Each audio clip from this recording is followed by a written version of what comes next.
Bismillahirrahmanirrahim. Assalamualaikum warahmatullahi wabarakatuh. Halo anak-anak hebat di seluruh penjuru Nusantara dan juga seluruh sahabat TBM Avicenna Malang dimanapun berada. Mudah-mudahan semuanya senantiasa sehat, tetap semangat dan bahagia selalu. Amin. Alhamdulillah, senang sekali pada kesempatan kali ini bertemu lagi dengan Bu Aini di Bu Aini Bercerita. Dan kali ini Bu Aini sudah membawa buku yang sangat menarik untuk disimak ya anak-anak ya, yakni buku yang berjudul Kisah-kisah Teladan Menakjubkan Nabi Muhammad Sallallahu Alaihi Wasallam, yang menjadi teladan untuk kita semuanya. Dan buku ini ditulis oleh Kakak Listi Rahayu dengan ilustrator Kakak Dadan Daniana dan diterbitkan oleh Mitra Edukasi Indonesia. Yuk kita simak sampai selesai ya, agar anak-anak hebat semuanya dapat mengambil hikmah serta pembelajaran dari cerita yang dibacakan oleh Bu Aini. Dan judul yang akan dibacakan Bu Aini adalah Ketika Seorang Badui Kencing di Masjid.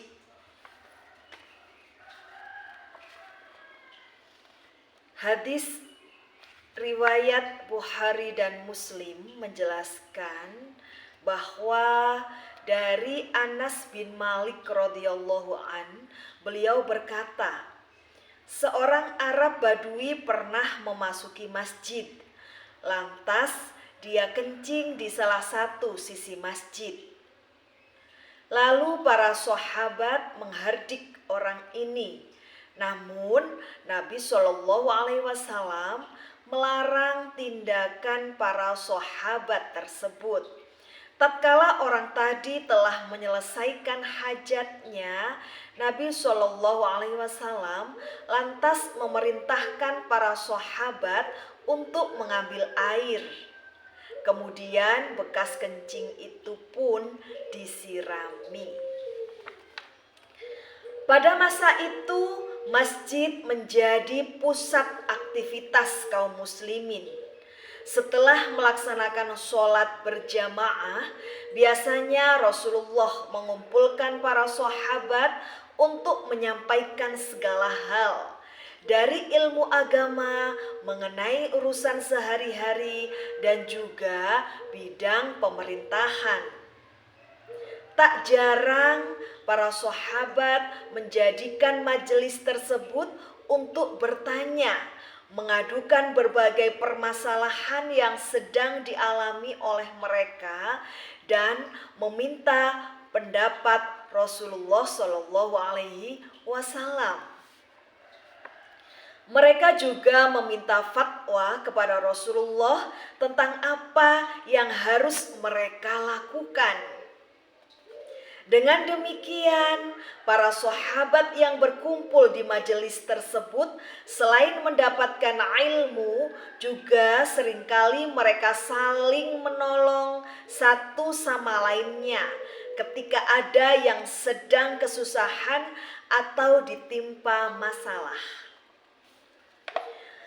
Maka majelis ini pun menjadi salah satu waktu yang paling ditunggu-tunggu oleh para sahabat. Menjadi salah satu penyemangat untuk datang ke masjid, selain karena kewajiban bagi kaum pria untuk melaksanakan sholat berjamaah di masjid. Kota Makkah pada saat itu telah menjadi kota yang cukup ramai dan maju dari segi perdagangan, sehingga banyak pendatang dari luar kota yang sengaja hendak melakukan aktivitas jual beli di pasar di kota Makkah. ataupun orang-orang dari desa yang hendak mencari pekerjaan di kota Makkah. Seperti halnya orang-orang suku Arab Badui yang berasal dari sebuah desa di pedalaman.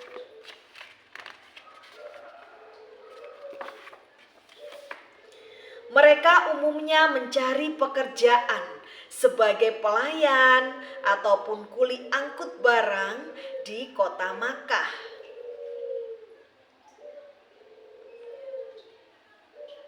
Hingga pada suatu hari saat Rasulullah Shallallahu Alaihi Wasallam sedang berada di tengah majelis usai sholat berjamaah. Lalu datanglah seorang pria dari suku Arab Badui. Pria itu masuk ke dalam masjid tanpa permisi dan menuju ke salah satu sudut masjid dan buang air kecil di sana.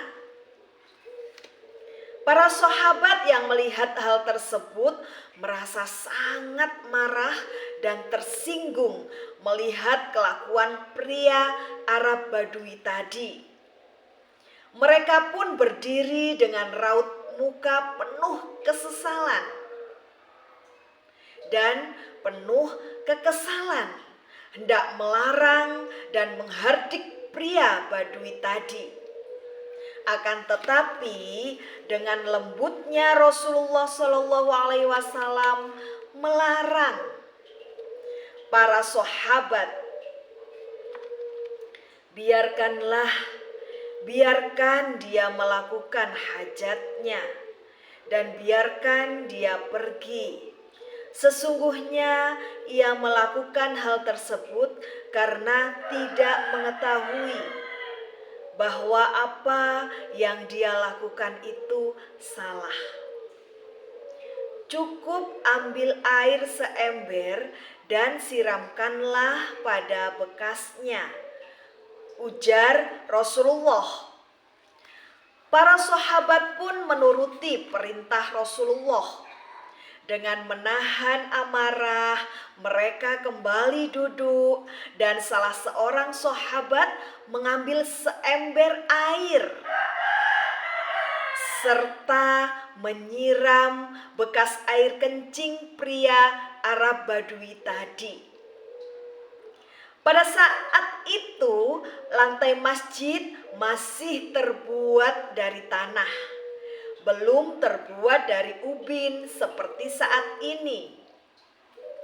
Maka untuk membersihkan kotoran air kencing pria Arab Badui itu cukup dengan menyiramkan seember air di tanah bekasnya. Dengan demikian, air kencing itu pun akan meresap masuk ke dalam tanah. Dari kejadian tersebut, para sahabat mendapatkan ilmu baru tentang cara membersihkan najis. Sehingga tempat ibadah tempat suci dari kotoran dan najis. Tempat ibadah tersebut menjadi suci dari kotoran dan najis. Hanya saja ada satu hal yang mengganjal dalam pikiran mereka. Mengapa Rasulullah membiarkan pria Arab Badui itu buang air kecil di dalam masjid? Padahal para sahabat bukan hanya hendak mengusirnya, tetapi juga akan memberitahunya bahwa apa yang dilakukan pria itu adalah salah. Kemudian Rasulullah pun menjelaskan bahwa jika mereka langsung melarang atau mengusir pria itu saat hendak buang air kecil, beliau khawatir aurat dari pria itu akan tampak dan itu menjadi dosa bagi para sahabat yang melihatnya meskipun sesama pria.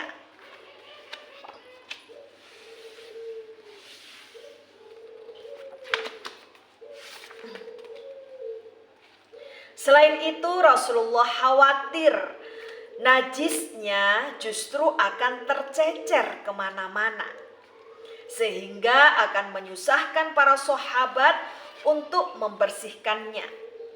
Di sisi lain akan membuat pria Arab Badui maupun orang kafir lainnya yang berada di luar masjid menjadi takut untuk datang ke masjid karena sikap kasar para sahabat. Bagaimana mereka akan tertarik pada ajaran agama Islam atau berempati kepada kaum muslimin? Masya Allah, sungguh begitu mulianya akhlak Rasulullah. Bahkan pada saat seperti itu pun beliau bisa berpikir dengan jernih dan menentukan langkah yang terbaik. Tidak terburu-buru dalam mengambil keputusan, selalu memikirkan akibatnya bagi dakwah Islam dan bagi kebaikan umat muslim seluruhnya. Sungguh tidak ada manusia lain yang memiliki keluhuran akhlak yang begitu sempurna. Masya Allah. Beliau selalu mengedepankan nilai-nilai kemanusiaan dan kasih sayang kepada sesama. Maka bersyukurlah kita memiliki nabi panutan yang penuh teladan dan kasih sayang, tanpa membeda-bedakan suku maupun jabatan di mata manusia. Nah, itulah tadi anak-anakku hebat semuanya, kisah teladan dari Rasulullah SAW. Dan judul cerita tadi adalah ketika ada seorang badui kencing di masjid. Nah, hikmah dari kisah tadi yang dapat kita teladani adalah jangan terburu-buru mengambil tindakan atau bereaksi atas sikap orang lain. Milikilah sifat yang ramah dan penyayang pada sesama, tentu akan menjadikan kita orang yang disenangi dan juga dicintai banyak orang. Terima kasih anak-anak hebat semuanya atas segala perhatiannya. Memancing ikan berwarna putih. Cukup sekian dan terima kasih. Dan mohon maaf apabila Bu Aini ada kekhilafan dan juga kesalahan. Sampai berjumpa di Bu Aini bercerita selanjutnya. Tetap semangat belajar dan tetap semangat belajar dan membaca buku ya. Sampai berjumpa di Bu Aini bercerita selanjutnya, dan Bu Aini akhiri ihdinas siratal mustaqim, wabillahi taufik wal hidayah, wabiridha wal inayah. Wassalamualaikum warahmatullahi wabarakatuh. Salam literasi.